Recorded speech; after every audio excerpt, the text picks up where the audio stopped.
Hey you guys, so if you saw my last video, the Viking Queen, I've started playing with the Scandinavian, more kind of classical line, with Queen capturing the pawn after the exchange in the middle of the board. Now, I was interested today how that's been going, so the first thing I want to show you is how you can check your recent success or success failure balance for a new opening. Okay, so just follow me with this, and then we're going to look at my recent Scandinavian games using that opening, and we'll just run through those games very quickly to give you a flavour and see if maybe it's an opening that you might like to use. So the first thing I'm going to do is I'm going to go to the Explorer, so go Learn Explorer, and this is an opening that I play obviously as black. So what you do is you do the first moves that lead to the position that you want, okay? And then we've got Queen takes d5. You can see here that, sorry, not Master Games, it should be My Games and playing as black. There we go. All right, so you can see that historically I've got a lot more games where I play Knight to f6, the modern variation. I've got 145 games in total where I've played Queen takes d5. And that's not been fantastic. I mean, 45% for black at a high level is actually a very good result for black. We get fewer draws lower down the rating ladder, and but even so, that's okay. So with Queen takes d5, here are the results. Obviously, Knight to c3, kicking the queen is by far the most common response. Now, but if this is all time, this is my entire record on chess.com from starting out a couple of years ago, rated around 1,000. So I'm going to click View All Games from Current Position. And here it goes. Here's my all the games where I've played that particular opening. But if I want to look only at what I've played, say, in this month so far, I can just select the start date and hit search there. And you can see it filters it down, and currently I've got 5 wins out of 5, so I'm just going to open those games up and we will go through and see how they go. So okay, there we go, 5 games. Okay, so we'll start with the first one that I played this month. So my opponent here is rated 1380, and we're going to go through fairly quickly. So we have Queen to a5. This is the key variation.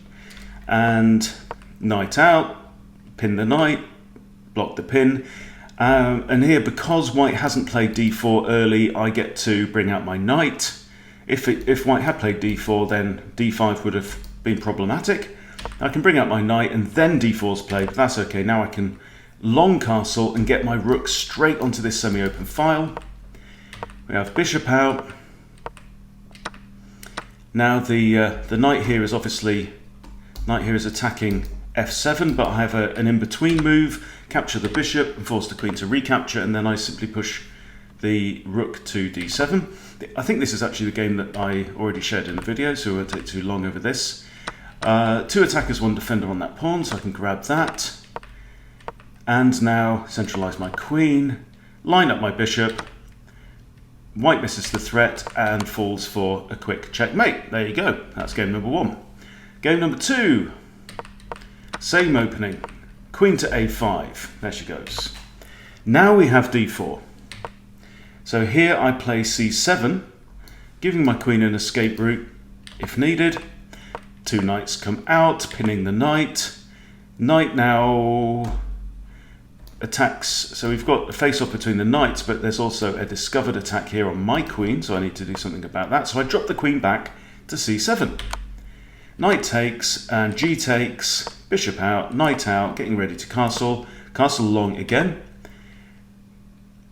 We have pushing g3. I'm not quite sure of the point of that. It takes away one of the defenders of this knight, but it also weakens the light squares.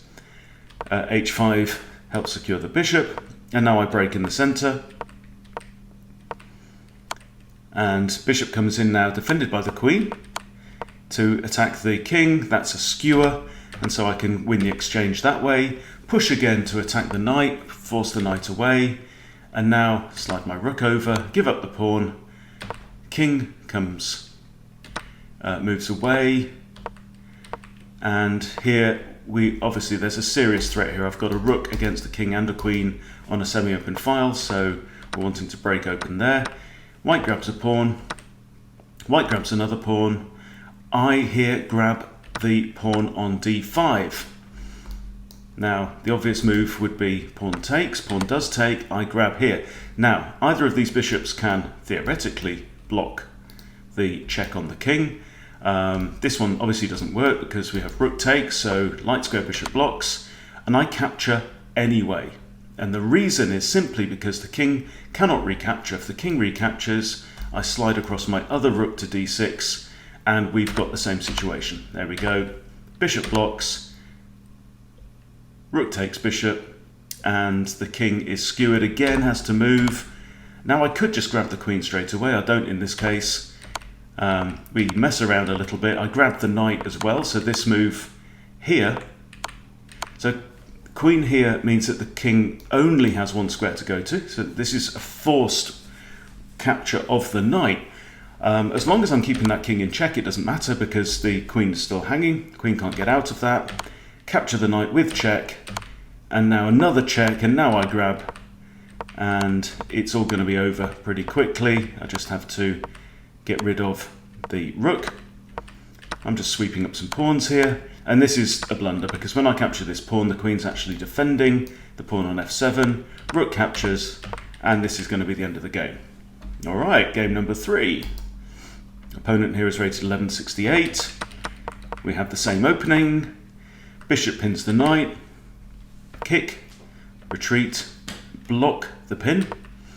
Don't know why white didn't just block the pin on the first move, if that's what they were going to do. Again, knight out, because it's safe to do so, and again, long castle. This is simply a blunder. This is undefending the knight here. Bishop blocks, I retreat my queen. The knight here is coming after my bishop, but I'm unconcerned. Hits the queen. I could here have gone back into c3 with another check, but that would be pretty pointless. And now another check. So here my queen is under attack, but it's okay because I can put the king in check. This is simply a bad defense, really. I think from here, the king could simply have just moved out of the way, but this simply drops the rook. I have to move my queen at some point, but here actually I'm able just to capture the pawn. So very, very dynamic. So the king's in check. The queen can't capture because I take the queen with either bishop or rook, and this bishop is still pinned, so cannot recapture there. So material is going to be lost, and here we exchange rooks. That's absolutely fine. And my opponent here resigns. Game number 4 coming up. Now here, we don't see knight to c3, but instead we have d4. So I add a second attacker with the knight. Knight defends, I pin the knight. Bishop now attacks the queen, but the bishop is undefended. My opponent here is rated 1529 and simply blunders a bishop.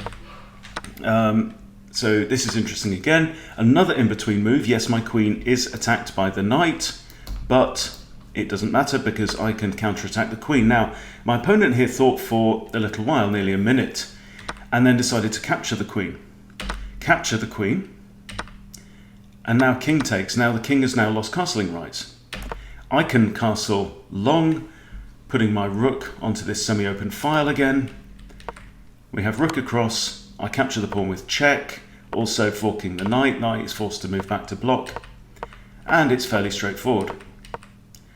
So I put my bishop onto this diagonal, where I'm guaranteed to be able to trade it off for another minor piece if I want to. I'm basically a rook up at this point. I'm a minor piece and a pawn up. My knight is attacked. I simply retreat the knight to better square. Pawns are pushing, double up my rooks, swap off bishops, bring in my other knight. Knight attacks my rook, and also, of course, the f7 pawn. So it's really only one move to save both.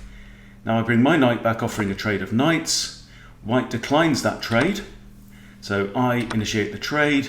Rook recaptures, and now pawn to b6, deadlocking all of these pawns here, which is good for me. Very, very good. Now we have pawn attacking the knight, and now I come up with a ruse, a tactic that my opponent actually misses. So I play knight to f4, and it looks as though my knight is attacking the g2 pawn, but my knight actually has an ulterior motive. So we have g3. My opponent still is over 1500 rated and has 23 minutes left on the clock, and walks into this fork.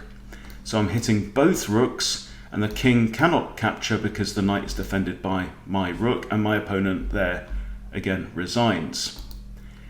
Final game that I've just played today. Again, e4, d5 takes, queen takes, knight to c3, queen to a5. The other knight comes out, and I pin it. Now we have a fairly quiet d3. And so I bring out my knight, bishop's kicked, retreats, and here white is obviously lining up a discovered attack against my queen. So here I actually make a mistake. Bring my queen back to b6. Now, can you see the problem with this? I mean, obviously I'm attacking this pawn here, but I've missed a very good move that my opponent can play. Can you see that move? Knight to d5. So it's attacking my queen. It's also attacking the c7 pawn. And the c7 pawn obviously comes with the fork on the king and the rook. Now, what do you do in this situation? Okay, I can't simply go ahead and grab the pawn, because knight takes pawn with check and wins the rook. I'm just going to be down material, and I can't capture the rook because it's defended by the queen. Okay, so what can we do? The move I came up with was bishop takes f3. Now, if we'd had g takes f3, then I would have still been in some trouble, actually. But my opponent here played queen takes f3, and what this now enables is queen takes b2, because as the queen has moved there, this rook is now undefended. And the rook can't move to b1. It can only move to c1 or d1 safely. Another idea I think could actually have been bishop to c3, because that hits the queen, protecting the rook, and the bishop itself is defended by the knight. That's always a good move to remember. That would have caused me some trouble, but we have, after very little thought, knight takes pawn, king moves because it's in check, has to move, knight takes rook, queen takes rook, and now there's another blunder. There is only one good move for white. What is the only move that white should be playing in this position? I'll just give you a second. Okay, so the move that white should have played is queen back to d1. Probably leading to an exchange of queens, or I might just have grabbed a pawn, right? Obviously can't play bishop c1 because queen takes bishop, and we've got the same situation. What white actually played in the game, king e2, and can you see the problem with king e2? Knight to d4 is a fork on the king and the queen, and again my opponent resigned. So, to sum it all up, I'm having rather a good time with this Scandimonium. If you like the look of these games, if you like the way that they're playing out, then maybe give it a spin, give it a turn, let me know how you get on. But I've been looking for a while for a pet defense or response to 1e4 when I'm playing with the black pieces, and I think this one might have some legs. So I'm going to carry on playing it, and hopefully keep getting results like this, because it's certainly going very well so far. Okay, there we go. Thank you for watching. Please subscribe to Chess Bootcamp, and I'll see you soon.